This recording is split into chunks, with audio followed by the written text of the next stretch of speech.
Welcome to my channel review with Abhishek. मेरा नाम है अभिषेक वाघेला और आज मैं रिव्यू करने वाला हूँ धुरंधर, जो आदित्य तार के द्वारा डायरेक्ट की हुई मूवी है। 2025 दिसंबर 5 को रिलीज हुई है। तो मैंने ये मूवी थिएटर में देखी और इस मूवी को देखने के बाद मैं आदित्य तार के बारे में इतना ही कहूंगा, जैसे कि उनकी मूवी उरी जो सर्जिकल स्ट्राइक और आर्टिकल 370 ने धमाल मचाया था, ये उससे भी डबल ट्रबल धमाल मचा रही है थिएटर में जाके। तो हाँ, अभी तक आपने ये मूवी नहीं देखी है तो आप इस मूवी को जाके थिएटर में जाके जरूर देख। तो अगर आप इस मूवी को फैमिली के साथ थिएटर में जाने का प्लान बना रहे हैं तो मैं आपको बता दूं, ये मूवी को ए सर्टिफाइड दिया गया है। मतलब इस मूवी में बहुत सारे ढेर सारे वायलेंट सीन्स है, बहुत ब्लडथर्स्टी सीन्स है और ढेर सारी गालियां। जी हाँ, बहुत सारी गालियां हैं। अगर आप फैमिली के साथ ये मूवी देखने जा रहे हैं तो ये बात को जरा ध्यान में रखिएगा। तो इस मूवी में अगर हम स्टोरी की बात करें तो इस मूवी में आर माधवन का जो कैरेक्टर है, जिन्होंने आईबी शिव का रोल निभाया है, जो 1999 में जो प्लेन हाईजैकिंग हुई थी, वहां से स्टोरी की शुरुआत होती है। ऐसे ही आतंकवादी हमले जैसे कि 1999 की प्लेन हाईजैकिंग, 2001 का पार्लियामेंट अटैक, या फिर 26/11 जो अटैक ताजमहल होटल में हुआ था, ऐसे ही सब आतंकवादी हमलों को न्यूट्रलाइज करने के लिए और जड़ से मिटाने के लिए आर माधवन के कैरेक्टर आईबी चीफ वो एक डिसीजन लेते हैं कि वो एक स्पाई को पाकिस्तान भेजेंगे और उस स्पाई का मिशन साफ रहेगा कि वहां पे हो रहे सारे आतंकवादी हमलों के पीछे जो भी आतंकवादी है उनको को ढूंढ के साफ करना, वो भी उनके देश में रहते हुए। तो इस स्पाई का रोल किया है रणवीर सिंह ने, जिसका नाम है धुरंधर। तो क्या इस मूवी में वो आतंकवादियों की गैंग में शामिल हो पाता है या नहीं, उनका भरोसा जीत पाता है या नहीं, वहां से इंफॉर्मेशन निकाल के इंडिया को सही समय पे इन्फॉर्म करके क्या कोई आतंकवादी हमला से बचा पाता है या नहीं, और उन्हीं की गैंग में रहते ही क्या वो आतंकवादियों को साफ कर पाता है या नहीं, यही सब जानने के लिए आपको ये मूवी देखनी पड़ेगी। और मैं हाईली रिकमेंड करता हूँ कि आप इस मूवी को थिएटर में जाके ही देखें। तो अगर अब हम इस मूवी में कास्ट की बात करें तो इस मूवी में बहुत बड़े बड़े नाम जुड़े हुए हैं, जैसे कि रणवीर सिंह, जिन्होंने लीड रोल निभाया है स्पाई का धुरंधर। उनके बाद आता है वहाँ की Pakistani police officer SP Aslam Chaudhary, जिसका रोल किया है संजय दत्त ने। उसके बाद आता है वहाँ का मेन जो गैंगस्टर बहुत बड़ा रहा था, रहमान डके, जो कि इस मूवी का फर्स्ट पार्ट का विलन भी है, जिनका रोल किया है अक्षय खन्ना। फिर आते हैं अर्जुन रामपाल, जिन्होंने मेजर इकबाल का रोल किया, और उसके बाद लास्ट में आर माधवन, जिन्होंने आईबी चीफ का रोल किया। अगर हम एक्टिंग वाइज सबकी बात करें तो इसमें मैं पहले नंबर पे रखना चाहूंगा रणवीर सिंह को।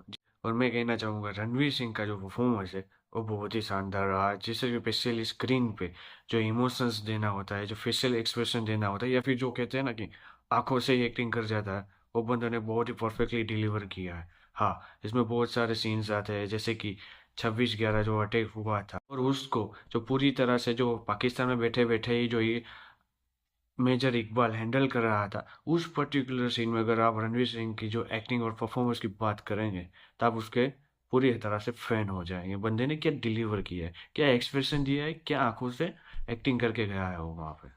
ऐसे ही नहीं, पूरी मूवी के दौरान उनका परफॉर्मेंस बहुत ही बेस्ट रहा है। उसके बाद अगर हम कोई बात करेंगे अक्षय खन्ना ने विलन के किरदार में बहुत ही बढ़िया काम किया है। उन्होंने जिस तरह से इस विलन का किरदार को निभाया है, ऐसे ही कोई बॉलीवुड का टिपिकल विलन की तरह एक्टिंग नहीं किया है जी। जैसे उनका जो कैरेक्टर रहा है, शांत रहना, सबको ऑब्जर्व करना है, या सिगरेट जलाते हुए आंखों में आंखें डाल के अपनी डायलॉग डिलीवरी करना, बहुत ही बढ़िया काम किया है। पूरा 100% और फार्मिंग काम किया है उन्होंने इस मूवी में। उसके बाद अगर हम कोई बात करेंगे तो तीसरा बंदा तो रहेगा आर माधवन। जी हाँ, आर माधवन ने जो आईपी चीफ का रोल किया है, बहुत ही शानदार प्रेजेंटेशन है, बहुत ही मैथोलॉजिकल एक्टिंग के हिसाब से उन्होंने परफॉर्मेंस डिलीवर किया है। फिर अगर हम संजय दत्त की बात करें तो संजय दत्त ने रोल किया है एसपी चौधरी असलाम का, जो कि पाकिस्तान का एक बहुत ही फेमस पुलिस ऑफिसर रहा था। और उनकी परफॉर्मेंस की बात करें तो उन्होंने भी बहुत शानदार परफॉर्मेंस दिया हुआ है। उनके बाद आता है अर्जुन रामपाल का कैरेक्टर मेजर इकबाल, जिनको स्क्रीन टाइम बहुत ही कम दिया गया है। उनको जिस हिसाब से स्क्रीन टाइम दिया गया है उस हिसाब से बंदों ने बहुत ही अच्छा काम किया है, बहुत ही अच्छी परफॉर्मेंस, कन्वेंशनल परफॉर्मेंस डिलीवर करते हैं। अगर इस मूवी की तीसरी अच्छी बात की बात करें हम, तो वो बात रहेगी इस मूवी का साउंड ट्रैक और बैकग्राउंड स्कोर। जी हाँ, इस मूवी का साउंड ट्रैक और बैकग्राउंड स्कोर बहुत ही जोरदार गया है। स्पेशली जो 1780s के जो गाने हैं उनको रीमिक्स करके जिस हिसाब से बैकग्राउंड में डाला गया है, प्लस इसके जो ओरिजिनल साउंड ट्रैक्स रहे हैं, जो कि आइटम सॉन्ग्स हो या मेन टाइटल ट्रैक हो, सभी बहुत ही शानदार है, दिलों को छू जाते हैं। मैं बता रहा हूँ, अगर आपने ये मूवी देख ली तो इस मूवी का जो पूरा एल्बम रहेगा आपका बहुत ही फेवरेट होने वाला है। जी, मेरा तो फेवरेट हो चुका है अभी से। अगर आप अब इस मूवी में हम टेक्निकल चर्चा करेंगे, जैसे कि इस मूवी को कैसे बनाया गया है, कैसे डायरेक्ट किया गया है, तो इस मूवी के जो डायरेक्टर है आदित्य था, जिन्होंने पिछले ही डायरेक्ट कर चुके हैं उरी द सर्जिकल स्ट्राइक और आर्टिकल 370। तो उनका जो डायरेक्टर स्टाइल रहा है, इस बार उन्होंने उससे अलग इस मूवी को 8 अलग अलग चैप्टर में प्रेजेंट किया है। जी हाँ, इस मूवी को 8 अलग अलग चैप्टर में फर्स्ट पार्ट को प्रेजेंट किया है। वो भी कह सकते हैं कि एक डॉक्यूमेंट्री स्टाइल में इस मूवी को प्रेजेंट किया। और इनका जो डायरेक्शन रहा है बहुत ही शानदार रहा है। इस मूवी में अगर हम डायरेक्शन के अलावा अगर कोई बात करेंगे तो इस मूवी की एडिटिंग। जी हाँ, इस मूवी की एडिटिंग जो 3 साढ़े 3 घंटे की मूवी होने के बावजूद भी आपको बोर फील नहीं होने देती, पूरी तरह से स्क्रीन से बांध के रखती है।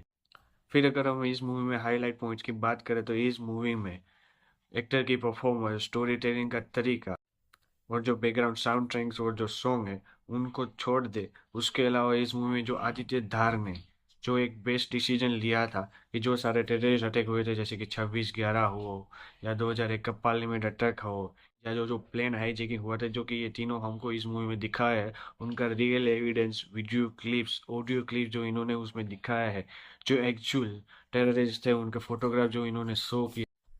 इस मूवी में एक पर्टिकुलर सीन आता है जबकि 26/11 टेररिस्ट अटैक हुआ होता है, और उसको जो मेजर इकबाल पाकिस्तान में बैठे बैठे हमारे न्यूज़ चैनल द्वारा जो न्यूज़ दी जा रही है लाइव, उसको देख के कैसे वो वहाँ के 26/11 में अटैक में जो टेररिस्ट थे उनको कैसे एक्चुअल में गाइड कर रहा था, सारी इन्फॉर्मेशन दे रहा है कि कहाँ से हमारे ऑफिसर आ रहे हैं, कहाँ